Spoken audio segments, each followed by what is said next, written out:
The black Cadillac Escalade rolled slowly down the gravel lane, kicking up a thin trail of summer dust that hung in the still Iowa air like smoke. Randall Foss stepped out, adjusted his wire-rimmed glasses, and stood motionless for a full 30 seconds. Randall wasn't the kind of man who stood motionless. In 22 years of agricultural appraisal work, from the Red River Valley down to the Missouri Breaks, Randall Foss had walked the rows of every major farming operation in the Midwest. He'd cataloged the Hendersons' 15,000-acre empire in Nebraska. He'd signed off on the Carlisle brothers' holdings in Illinois, the ones that stretched so far you couldn't see the end of them from a helicopter. He had seen it all, or so he thought. What stretched before him now made every one of those operations feel like a kitchen garden. A row after row of perfectly maintained fields disappeared into the horizon in 4 directions: north, south, east, west, like a living map of ambition drawn in topsoil. The soil itself was the color of dark chocolate, the kind of black loam that agricultural scientists write papers about. Not a weed visible, not a bare patch, every acre performing. And the equipment. Randall had to physically remove his glasses and wipe them clean, because he was certain something was wrong with his vision. Lined up along the eastern edge of the property, gleaming in the late afternoon sun like a military parade, sat 42 John Deere machines, 6 series combines, 8 series tractors, planting rigs and sprayer units that still had the factory sheen on them, equipment that, collectively, represented somewhere in the neighborhood of $18 million of iron. Not a scratch, not a speck of rust. Every piece of it looked as if it had been hand-polished that same morning. Randall's assistant, a young man named Derek, who was still in his first year with the firm, leaned over and whispered, "Is this even possible? For one person?"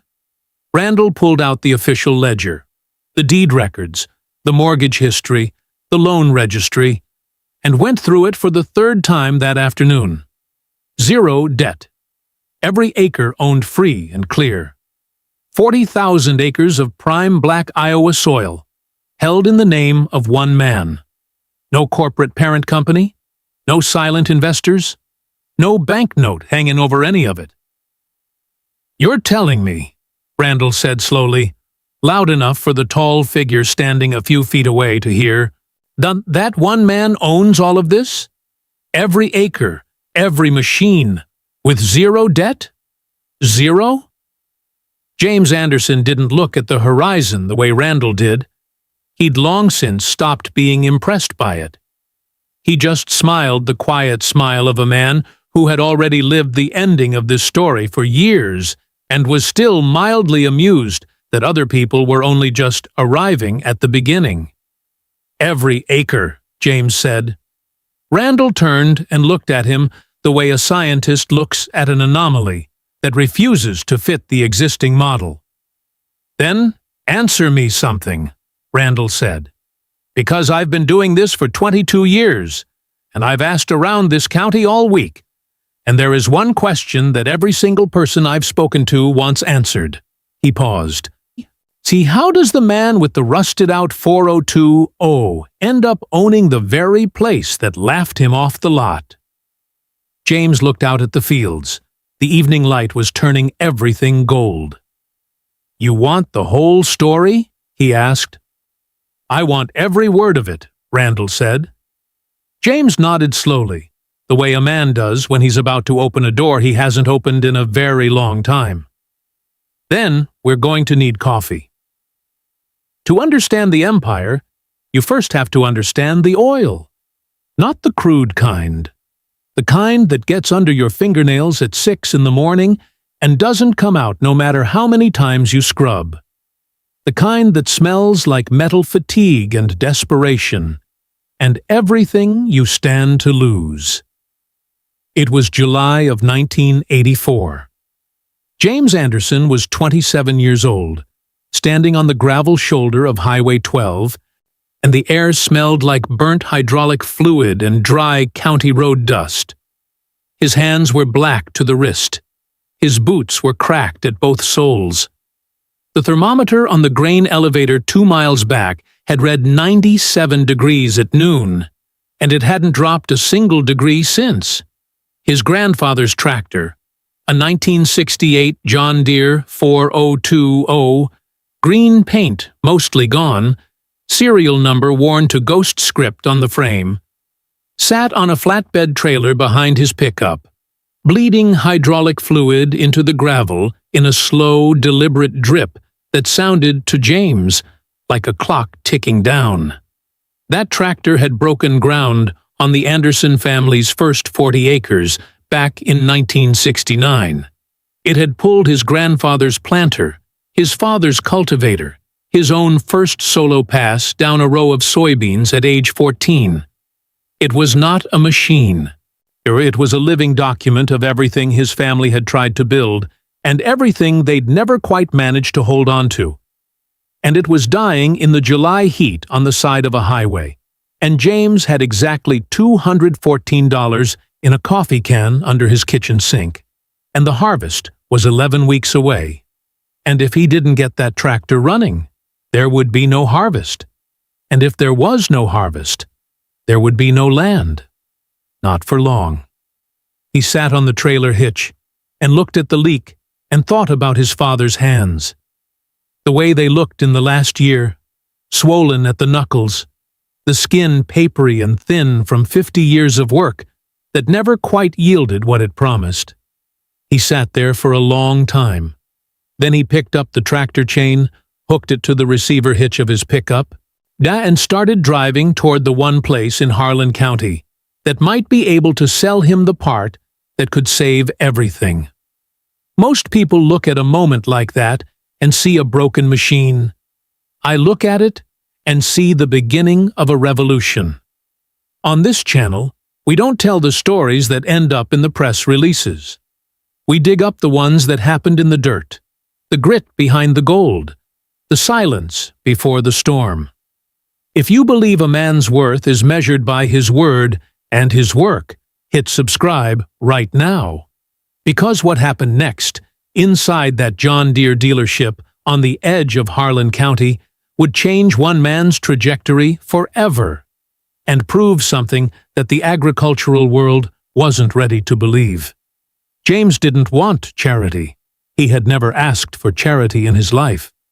And he wasn't about to start on a Tuesday afternoon in July with hydraulic fluid on his boots and a harvest still weeks away from being planted right. All he needed was a single part. A hydraulic pump seal kit for a 4020. Retail price, $400.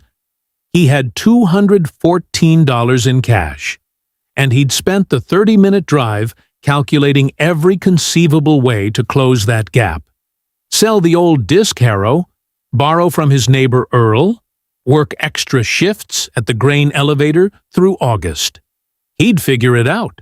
He just needed someone to extend him 30 days on a $186 shortfall, and he would deliver.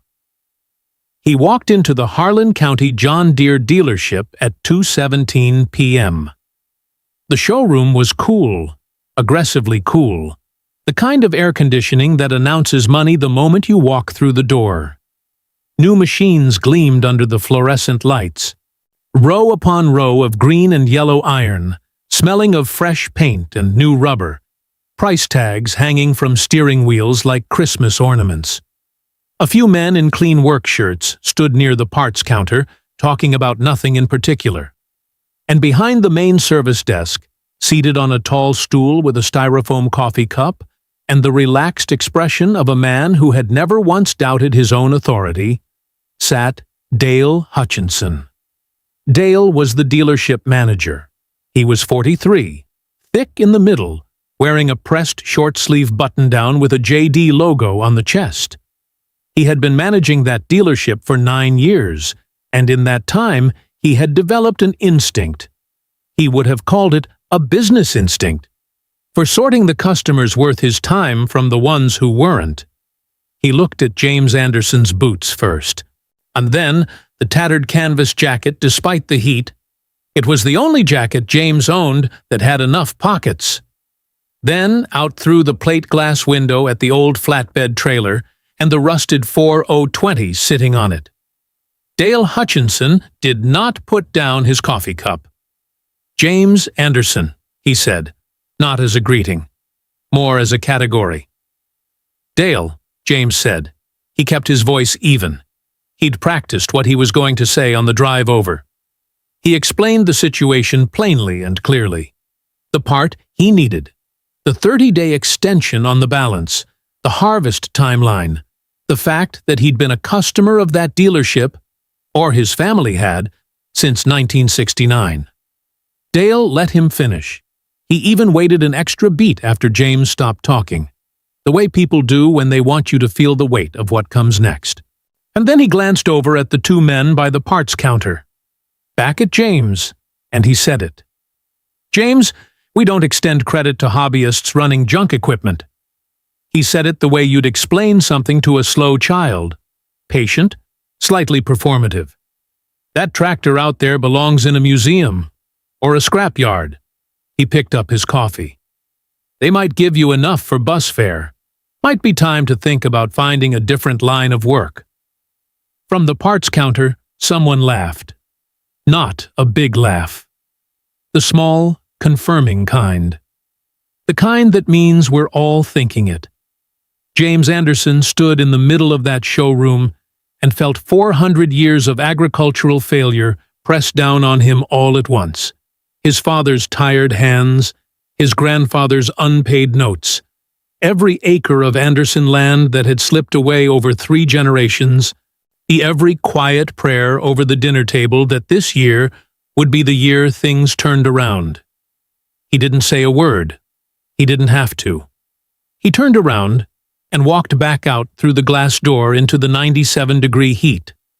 And the door whispered shut behind him. And that was that. I want you to stop for just a moment. Think about the last time someone looked at your rusty tractor, your idea, your business, your dream, and told you it wasn't worth their time. Think about the room that laughed. If you've ever taken someone's doubt and turned it into fuel, type "watch me" in the comments right now. Because James Anderson was about to do something with that disrespect that Dale Hutchinson would spend the next 20 years wishing he could undo. James drove home the long way. Not because he was lost, because he needed the time. He drove with the windows down and the hot July air rushing through the cab, and he didn't turn on the radio, and he didn't think about the tractor on the trailer behind him, or the harvest, or the $186 gap, or Dale Hutchinson's coffee cup. He thought about his father. Robert Anderson had worked the land for 52 years. He had sharecropped and tenant-farmed and scratched at borrowed ground across 4 different Iowa counties, and he had been brilliant at it. Everyone who knew him said so. Every neighbor, every extension agent who ever visited. Robert Anderson had a feel for the soil that couldn't be taught. He could look at a field and tell you what it needed. He could walk the rows at planting and know before the season was over what the yield would be. Oh, and he had died at 71 years old without ever owning the land he spent his life improving. In the last weeks, when the oxygen machine was running and the house was quiet, James had sat by his father's bed every evening. And one night, in the particular kind of quiet that only comes at the very end of something, Robert Anderson had reached over and found his son's hand and said 5 words, not loudly, barely above a breath. "The dirt remembers everything, son."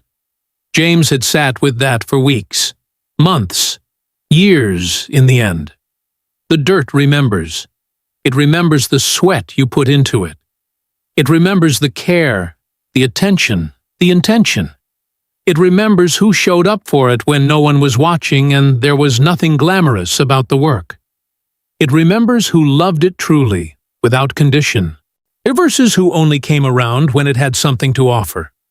The banks could take equipment. The dealers could take dignity. The lenders could call notes and force sales and herd families off land they'd worked for generations. But the dirt remembered.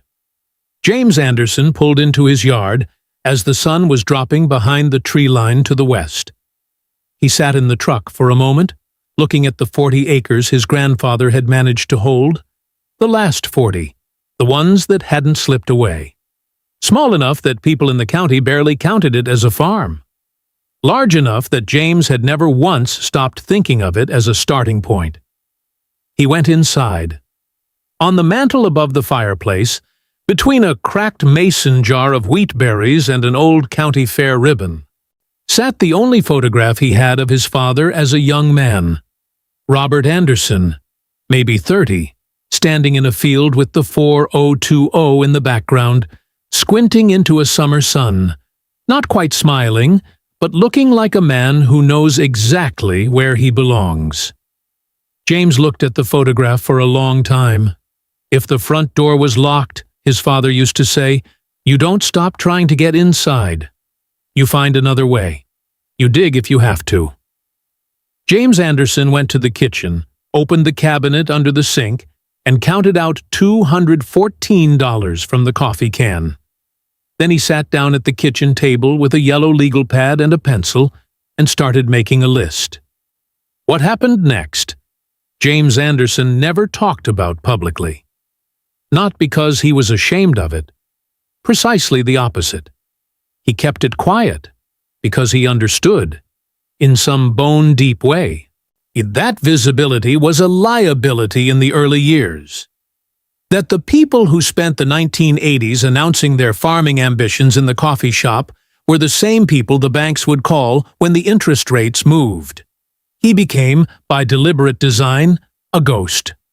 While the established operators in Harlan County were leveraging themselves to the roof beams for brand-new equipment with green paint still factory fresh, James was driving county roads at 5 in the morning, before anyone was up, looking for the machines that the successful farmers had pushed into the trees and written off.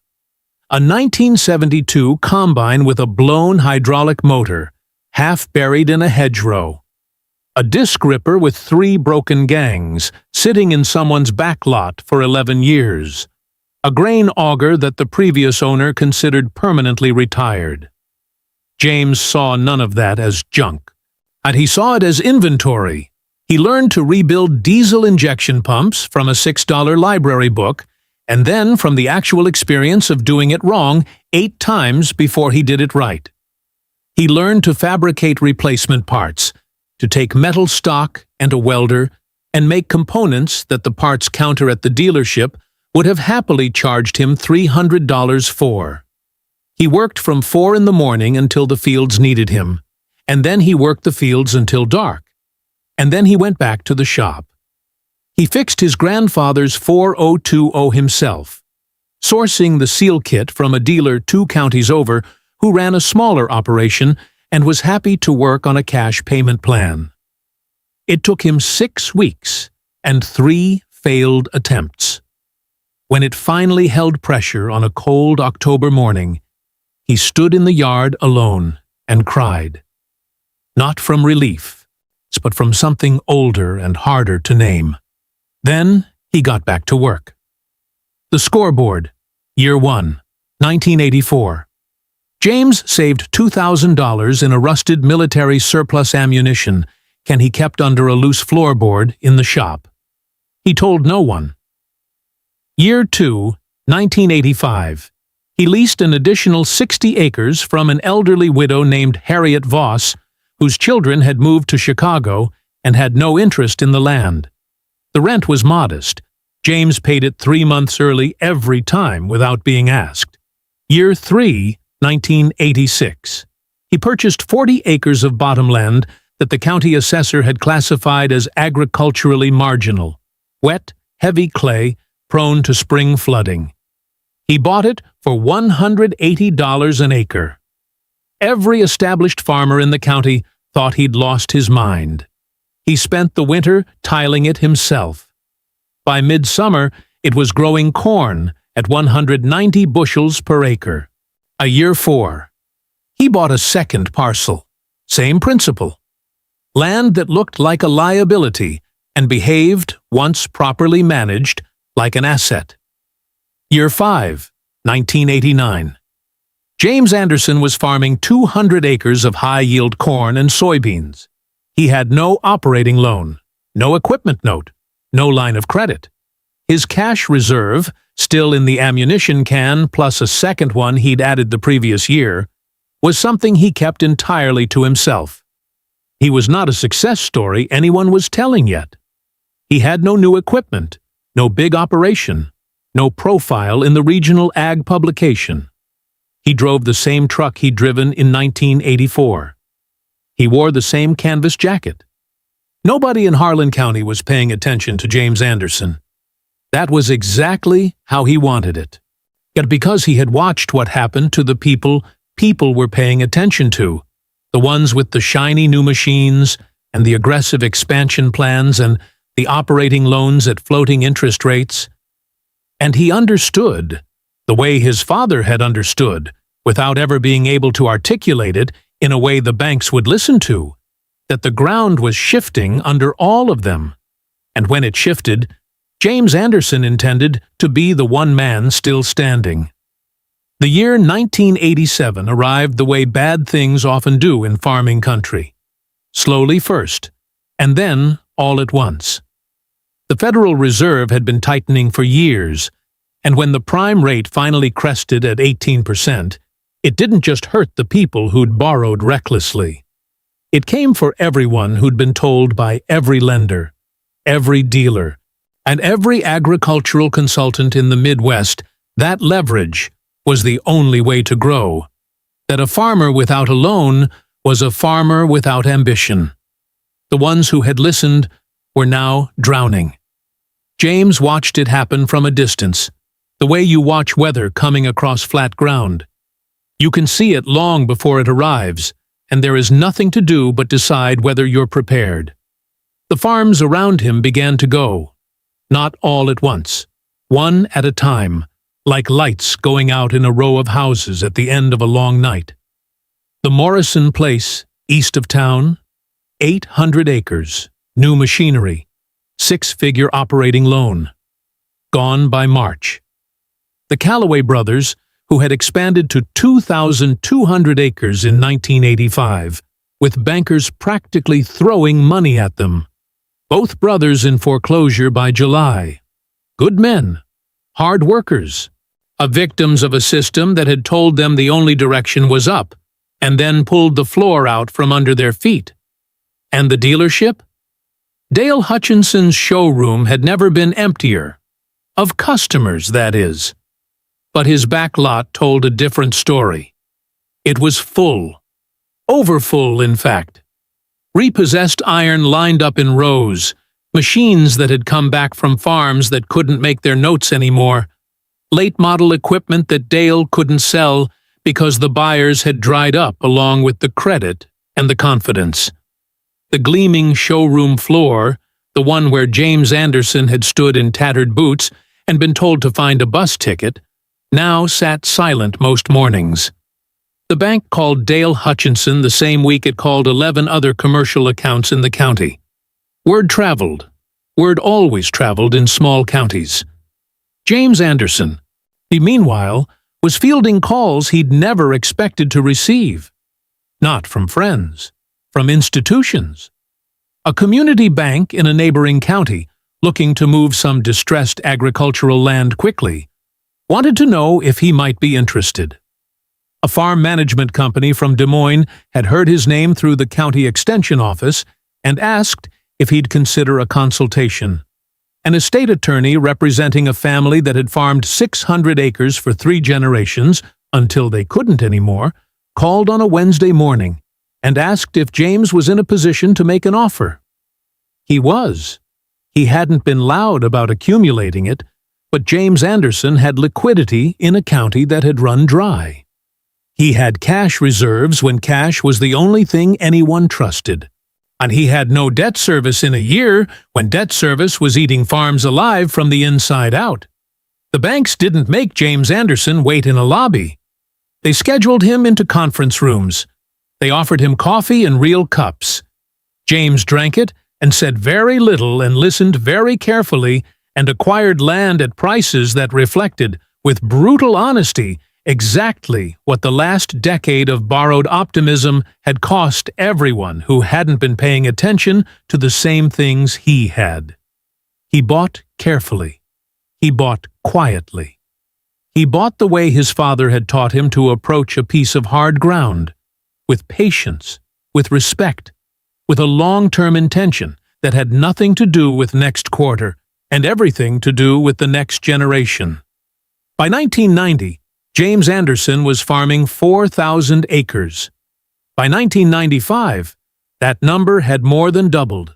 And through all of it, through every acquisition, every additional parcel, every negotiation in every conference room, he never once forgot the sound of a showroom erupting in laughter on a hot afternoon in July 1984. It was a Tuesday in August 2004. 20 years and 31 days after the afternoon, James Anderson had walked out of that glass door with $214 in his pocket and nowhere left to turn. He pulled up to the Harlan County John Deere dealership in a truck that was clean but not ostentatious.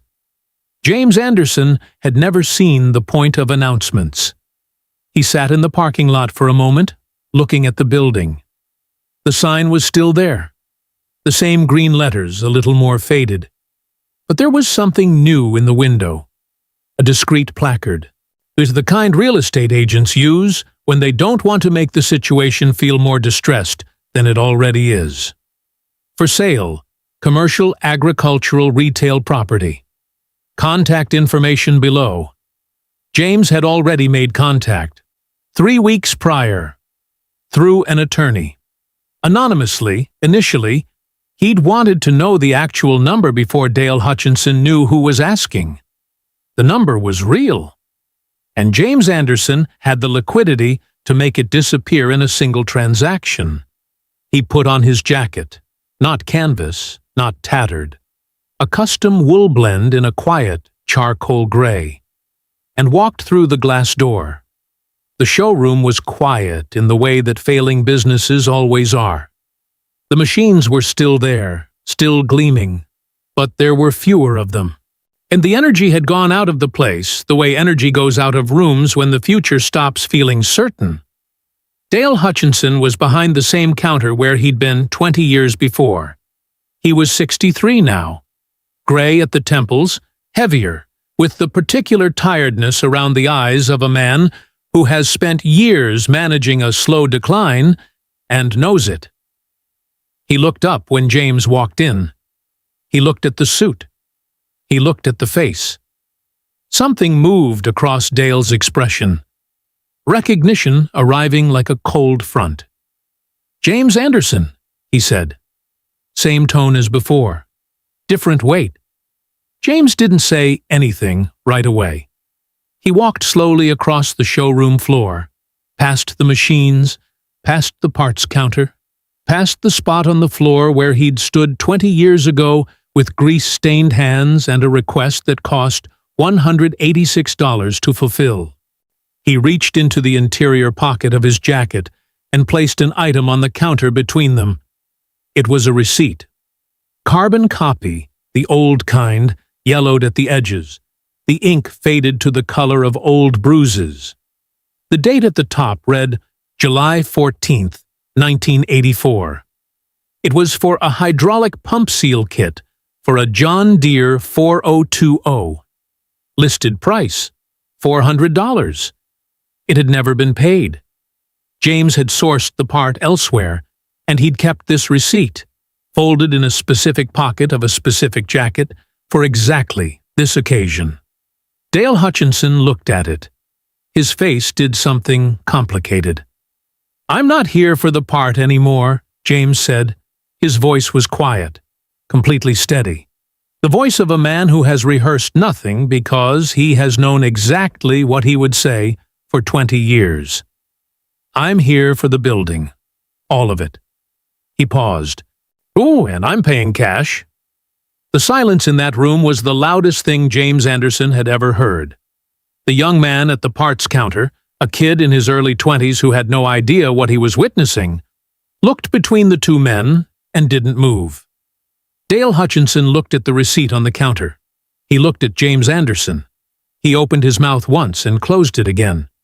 James reached into his jacket a second time and placed a single sheet of paper beside the receipt.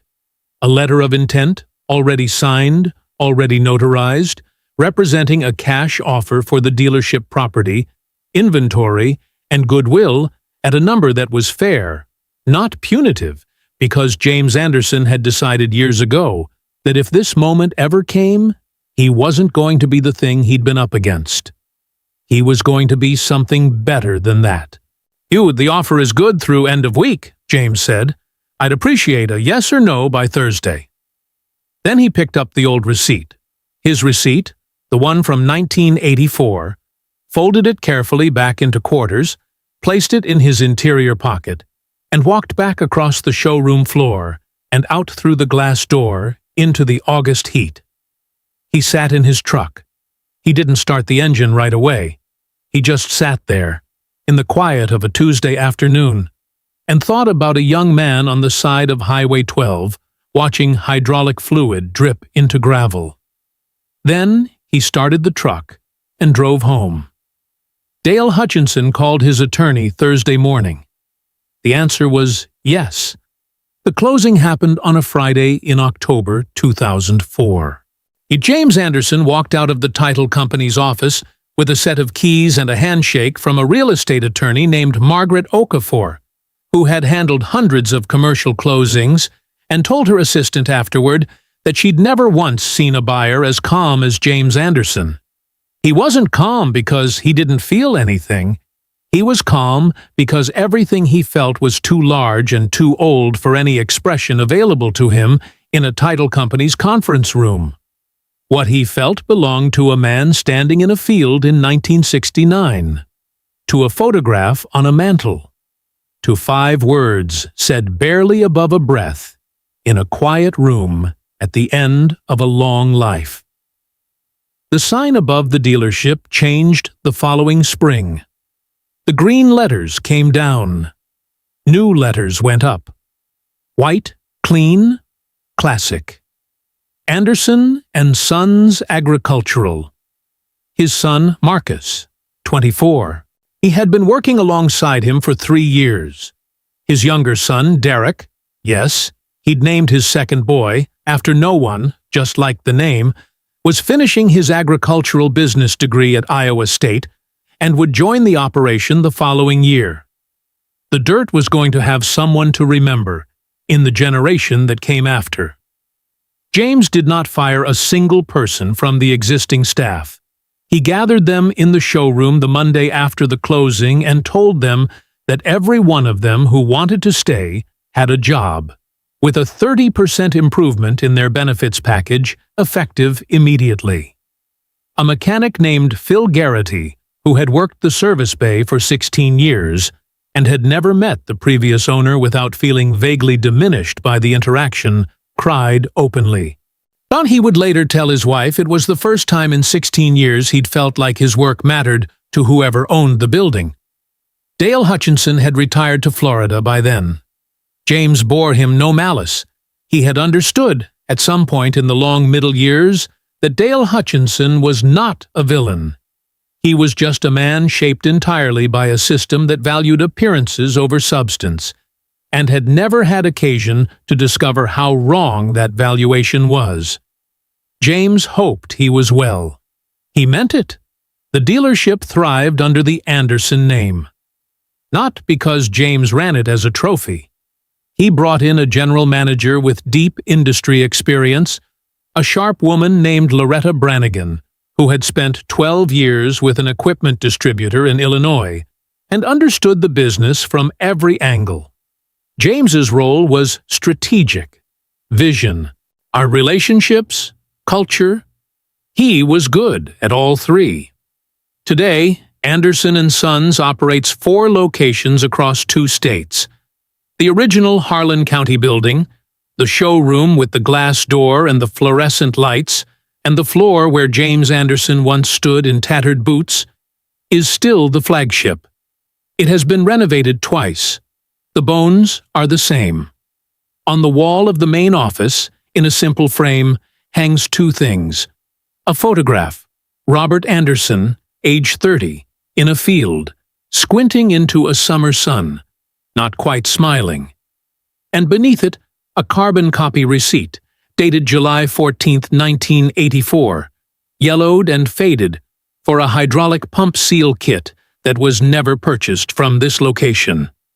There is no explanation, no placard, no framing text. If you work there long enough, someone will eventually tell you the story. And if you understand the story, you understand everything there is to know about how the operation was built and why it has lasted. The dirt remembers everything. It remembered the sweat James Anderson put into the hard ground before dawn, when no one was watching and there was nothing glamorous about any of it. It remembered 40 acres that grew into 40,000. It remembered the hydraulic fluid bleeding into gravel on the side of Highway 12, and a young man who looked at that moment and decided it was the beginning of something rather than the end. The dirt is patient. It doesn't care about appearances or coffee cups or suits versus canvas jackets. It responds to what you actually do when no one is watching. It rewards the people who show up for it honestly, over and over again, without requiring it to pay them back on their timetable. Oh, the agricultural world is full of people who borrowed against the future and called it ambition. James Anderson built his future out of things other people had already discarded and called worthless. Two completely different relationships with the same land. The land remembers which one is which. If you're in your 1984 moment right now, if you're standing on the side of a highway watching something you love bleeding out, if someone behind a comfortable counter just told you that your dream belongs in the scrapyard, I want you to hear something clearly. The locked door is not the verdict. It is the beginning of the part of the story where you decide what you're actually made of. Every empire in this channel's archive started in a place that looked, from the outside, like a dead end. The only difference between the people who built something and the people who didn't is what they chose to do on the drive home. Subscribe if you're building something from scratch, from the ground up, with your own hands and whatever's left after the world takes its cut. We find these stories, we tell them whole, and I will see you in the next one.